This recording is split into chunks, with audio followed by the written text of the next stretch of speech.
मुझे केस गोटे जिन कह चाहे हाइकोर्टर आम हाइकोर्ट गलु सीआरएमपीएल 915 गलु मानवर हाइकोर्ट आमको ऑर्डर देले जे इमीडिएट डीसीपी आउ आईएससी मंचेश्वर को एक्शन नापे एटा देथिला हमको 6/7/2024 रे बर्तमान से माने कौन कले आईएससी पठेदेले डीसीपी आईएससी कौन कले से केस को रेजिस्टर करदेले 346/2024 रे 6/7/2024 रे आज की 2 मास गला कौन से एक्शन ना ना आईएससी मंचेश्वर ना डीसीपी बर्तमान अवस्था एमती से पहुंची ए महिला आत्महत्या करने छड़ा और किसी गति ना कौन एमती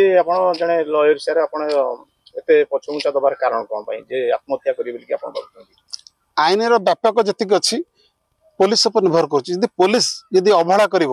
खाली केस रेजिस्ट्री करदे बसीज ताले समाज रे एभली लोक मान न्याय मिलना जहाँ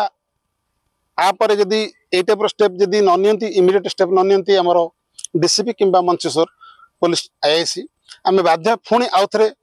जीवु केसटा को पुणी जजमेंट आउ थे जीवु हाइकोर्ट द्वारस्थ हूँ।